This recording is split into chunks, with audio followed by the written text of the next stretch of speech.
Step one of this proven lead gen strategy for real estate agents is to number one, pinpoint your messaging. The reason why we need to pinpoint our messaging is because a lot of agents go out there and they post advertisements or they put out organic content, run paid ads, whatever it may be, and they just say, work with me. I'm the top real estate agent, work with me, or I'm top performer, top producer, all those things that everyone says that probably aren't true because how can everyone in one market be the top producer? Instead, what we need to do is narrow down on a specific need. If you just say, work with me, I'm the real estate agent, people don't actually care about the real estate agent. They care about having a good transaction.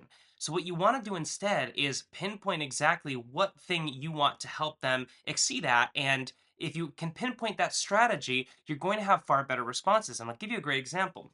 One of our clients that we've been working with based out of Atlanta, he's seen amazing results with the lead gen that we do with him because he has, at least in some of his content that we've helped him create, he's targeted affordable homeownership in Atlanta. And a lot of people resonate with the fact that he says, hey, don't let the price stop you from buying a home. Here are all these different systems and programs that we can help you with, that I've helped with, and all that stuff. And what it does is it takes a problem that exists, people who don't think they can afford a home or are looking to buy a home and they're worried about affording a home, and then he answers that with like, hey, don't let this issue be the problem. Like, I've helped this problem before and I know what to do. Makes him the natural choice to work with for that person because he's solving an actual problem. People don't have a problem of needing to work with a real estate agent. They have a problem of needing to get into the home that they want and have a seamless transaction. So whether that's being, hey, if you're looking to buy a home, but you need to sell your current one and it needs fixing up, here are some great strategies for that. And here's what I've helped do in the past. That provides a certain niche with a goal and a step-by-step process that shows you've done this before, you can help them, and that is how your messaging can stand out from the other thousands of agents in your market who are just posting, work with me, or hey, I sold this house, or I'm a top producer. I don't think most people who work with a real estate agent don't think that they'll end up being able to buy a house with the wrong agent, or they don't think that they won't be able to sell their house with the right agent. The question is, what does that process look like and how can I get to that goal? So stop focusing on you as what you're selling. Don't sell you, the agent, sell the solution to the problem that they're facing. And that is far more effective, whether it's paid or organic. I've seen it work really well with both, and especially with the agents that we work with. Number two is to find your distribution channel. So the reason it's really helpful to find one channel, especially for the backbone of your marketing, is because there's a million different options you can do and all of them can be effective. Me, and I'm not, I work with real estate agents and work with companies to do their marketing, but just for me as an example, I've gotten leads from organic content, or I'm sorry, I should say I've gotten clients through organic content, I've gotten clients through cold email, I've gotten clients through DMs, I've gotten clients through referrals, I've gotten clients through ads. It can work no matter what. Any one of those can work, but the problem is usually volume and repetition are the things that stop a thing from working. When people give up too early, or they stop tweaking and they don't end up getting the right ad set that really starts to unlock some great features. So you don't want to stop, but you because of that, you need to pick a distribution channel, and I highly recommend picking the one that's best for you. And I'll give you a quick little cheat code here too. The four basic things that you can do are, essentially, like, let's say organic. So that's basically social, um, you know, cold outreach, paid, and referrals. Now, a lot of real estate agents get most of their business through referrals. And what ends up happening is that it actually gives them a false perspective on the quality of leads when they look at other channels. But you have to understand that all of these different channels have their strong suits and their weak suits, so to speak. Referrals. If you get referred from a client that you've worked with in the past, that you helped them get a great deal, they're going to speak highly of you. There's a level of credibility that comes with that. So when somebody comes in the door that has been referred to you, they are a higher likelihood of conversion. So they have a really high conversion rate, but what they don't have is you don't have a lot of volume, right? Or control.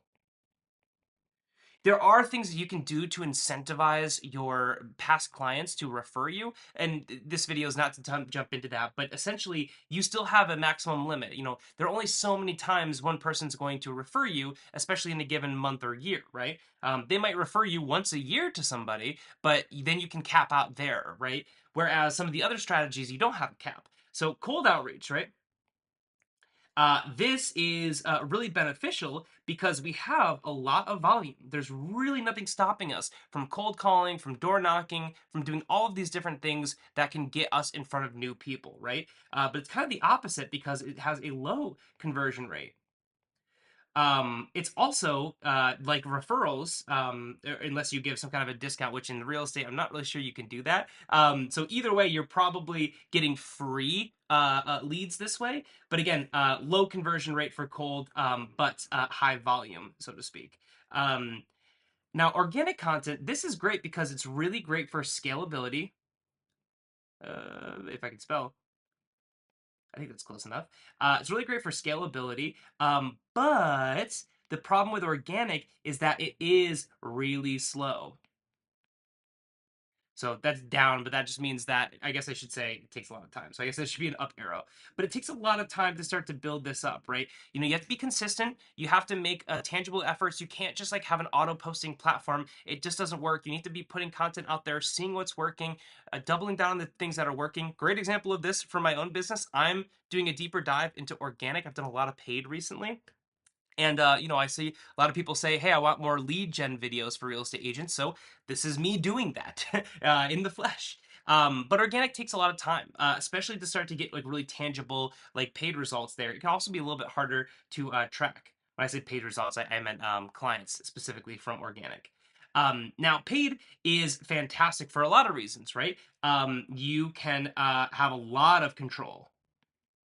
You can ramp these up, you can ramp them down, you can do different kinds of ads on different platforms and try it out. You have a lot of options there. So you have high control, but also tends to be high price, right? Now there are ways to get around that. The better you are, the lower that price can be. But you can also argue the same basic thing for like cold outreach, right? The better you are at cold outreach, the less volume you have to do to see those conversion rates. So these are just the four kind of primary avenues that you can take here. But they all have strong suits and weak points as well. So pick your distribution channel, and I would double down on that, whatever that is. Whether that's, if you pick cold, is that going to be door knocking or cold calling? You just want to do one because it's easier to get better and better at one thing at a time than trying to do a billion things at once, and you're probably going to start to drop the ball. It feels like, especially if you don't have a lot of business coming, you have all the time in the world, but that quickly changes once you have one or two leads or one or two clients coming in. And the trick is not to stop doing the thing once you start getting busy. You want to keep going because otherwise you'll get like this up and down effect and this like terrible feeling that like business is amazing, business is terrible. I've been there a ton of times. It's tough. So you want to be able to do something that you can keep doing. It's better to just do one thing at a time until you find a way to master that or build a team that you can offload it to. Next, develop a system. So the system is kind of like what we were talking about here. So this is going to be some sort of process. Now, the specific example I'll use here, we'll use our client in Atlanta for an example because he's got a really great success story with his clients in the past month. So first, you pinpoint the messaging. He was talking about affordable home ownership. Find your distribution channel. We're running paid ads for him, and we have a built-in CRM funnel that does some follow-up for him, tries to book an appointment for him, and he also has a team member helping out with a lot of the calling of the leads, and that's given him great results. In the last month, he saw 4 transactions from 3 different clients. One of them was a seller who then bought afterwards. So in 1 month, he was able to get 4 transactions, and the ROI is insane for what he's paying. Now, the system that we have here, for example, there is really, really deliberate and consistent. So for his system, for example, we have our ads on socials, right? So we're running meta ads for him. So he's got, this video and he's talking to the camera and all that good stuff, right? So there's a big learn more button. People click that and then they have to fill out what's called a lead form. And if you're not familiar with this is just a little thing where it asks like, a couple questions and then you have to answer those. And if you answer the questions properly, then it'll take the information and it'll say, cool, like we'll be in contact shortly. You are a lead. And if they answer the question, incorrectly, or not incorrectly, but essentially that disqualifies them as a lead. What this does basically is it says, hey, thanks so much, but you're probably not the best fit. Here's another resource, and usually sends it to his website or somewhere else. But what this is great for is a couple of things. One, we can dictate what exactly we want to be a lead there, right? So let's say we want as many leads as possible. We can make these questions like fairly open. Like a good example of this is, when are you looking to buy or sell? If we said, are you looking to buy or sell in a year? Are you looking to buy or sell in 6 months? Or are you looking to buy or sell this month, right? Let's say those are the three answers to the question, right?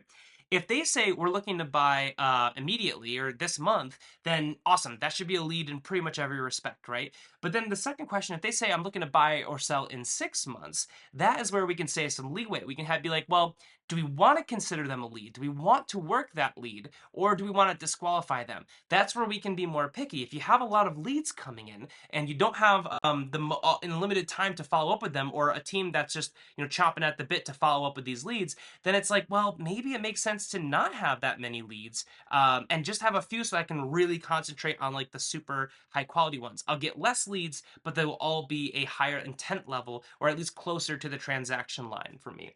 And then obviously, if a year from there, some people, some clients that we work with are like, hey, I'll totally take leads that are looking for a year from now. I'm cool with establishing that connection now and working that for a year until they're ready. And some people are like, hey, that's not really anything that makes sense for me. So I only really care about leads that are looking for something more in the immediate future.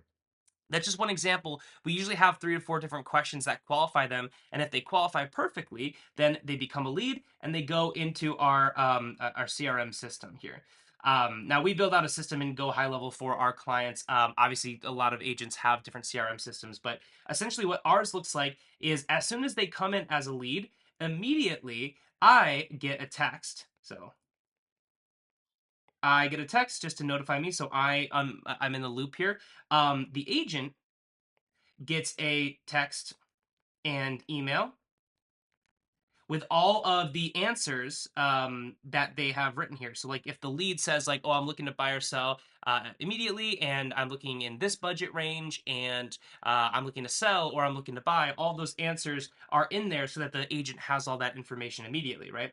Next step is that the actual lead themselves get a series of SMS. So they usually get about 3 SMS messages and 3 texts within the first day.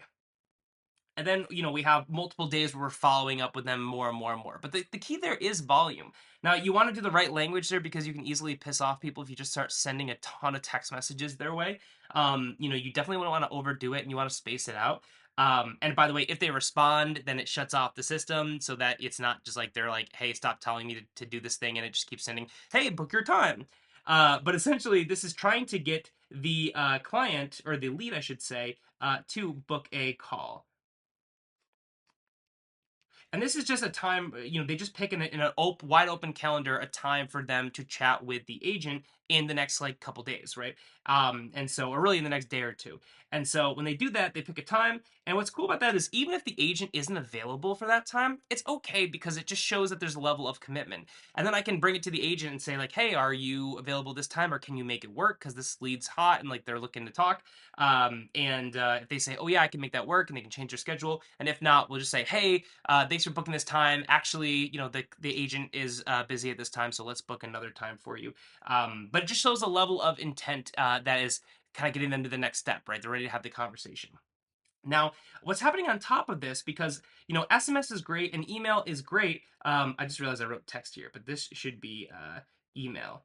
But all of this stuff is great. But to be totally honest, the real money is in the follow up with phone calls. And so you have to understand that you need to be working leads. Like, yes, we have an automated system, and yes, it definitely can book meetings. It has booked a lot of meetings in the past for agents, and that's always super cool when it happens totally automatically. You don't even have to really work the lead, but you do need to call. And this agent in particular saw great results because he has a ruthless call strategy. So as soon as the leads come in, he has a VA who is calling the leads four times a day on day one, and then day two, he is doing the same thing. So what I'll say is, day one.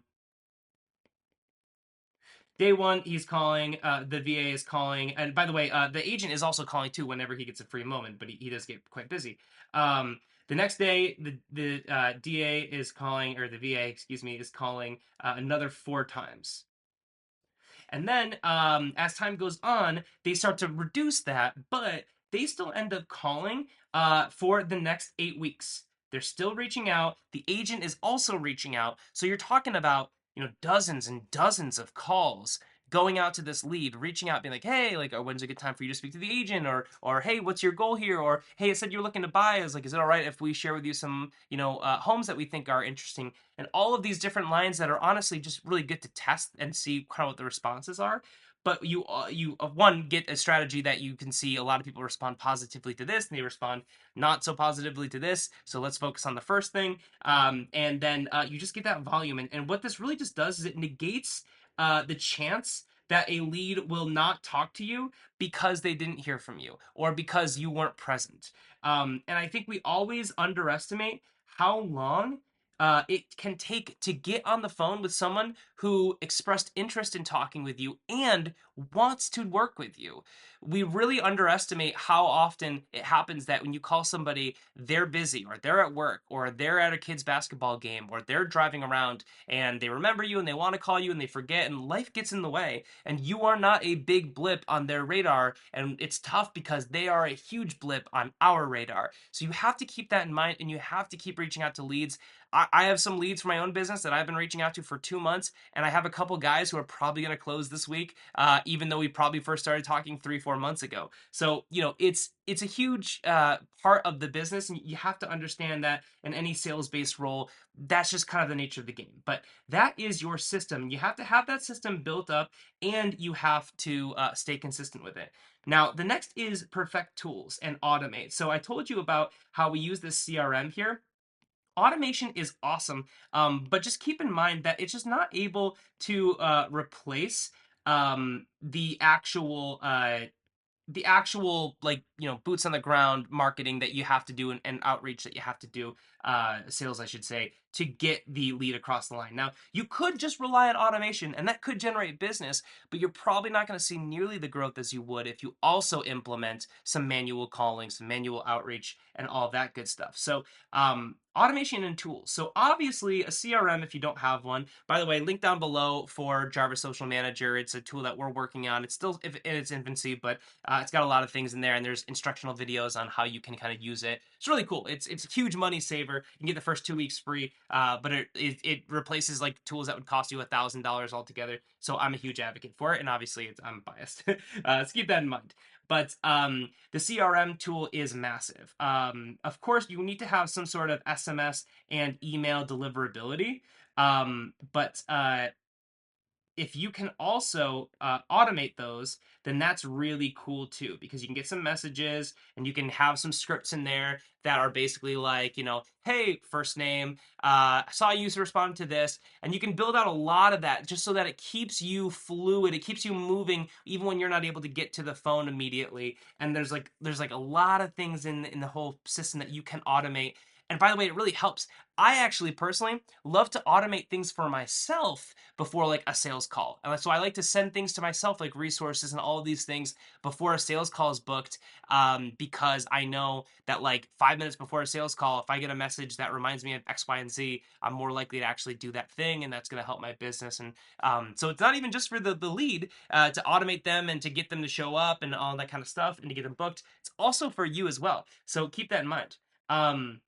Now, tools, obviously, this really depends on what your funnel kind of looks like. In this example, the tools that we're using here are, Meta. We're using our system, which is built out of Go High Level, which is the CRM and the automation here. We also have essentially like, a Calendly, but to be honest, kind of built in, for free from the Go High Level thing, which is super cool. But that's how you can get, the meeting booked there. And then of course you have the VA, which I know is not a tool. Well, actually the VA might be a tool. I don't know. I haven't met the person. But I'm sure they're not. but you have all these tools and processes that you have to build out. And by the way, too, scripts are big too. I'm a huge advocate of scripts for any kind of a follow-up process or sales call. I love to take an extra minute before reaching out to a lead and just being like, let me look over my script. Let me look over the language here, because there's certain language I know people are far more likely to resonate with than if I say, this thing this way. Even though the basic message is the same, the verbiage I use here is going to be more likely to get somebody to actually chat with me versus someone who's just going to say, oh, I don't remember signing up for this thing. Like, never mind. Which happens all the time, unfortunately. So automation and tools, automate as much as you possibly can, and then you can automate reminders to do the manual things, and that is where I think the secret sauce is with automation. But a lot of different tools, it really depends on what you do, but you want to perfect those. Test different tools. It takes a lot of time to test tools and try them out, and it can be expensive depending on what those tools are, but that is a huge benefit. Ruthless follow up. Obviously, step number 5. Well, we already talked about this. I mean, 4 times a day for brand new leads, and then calling them every day, at least once a day for 8 weeks is massive. And there's a reason why that agent is seeing such insane results. From the leads that we're generating. And by the way, sometimes, full disclosure, sometimes we generate a ton of high quality leads that fit all the descriptions that the agent is looking for, and then they're like, hey, like these leads didn't work out for me. And I'm like, well, how many times did you reach out to them? And they're like, oh, I tried to call them twice. I'm like, dude, like you should try to call them twice in the first 2 hours.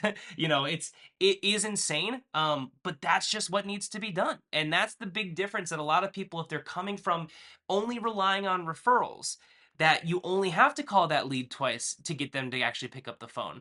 That's not the same with someone who is a complete stranger with no reference point. And so you have to be sure to keep following up. And the more cold that lead is, the more follow up is required. So the faster you can do it, the better. And that's a huge step. Number 6 is just a funny one. When leads fall through the cracks, see step number 5. Again, just follow up all the time. I do it nonstop. Number 7, literally, when you feel like you followed up too much, I guarantee you haven't followed up enough. And this is something I have to tell myself all the time, because I'm constantly not following up enough, because I feel like I'm bothering them. I feel like I'm bugging them.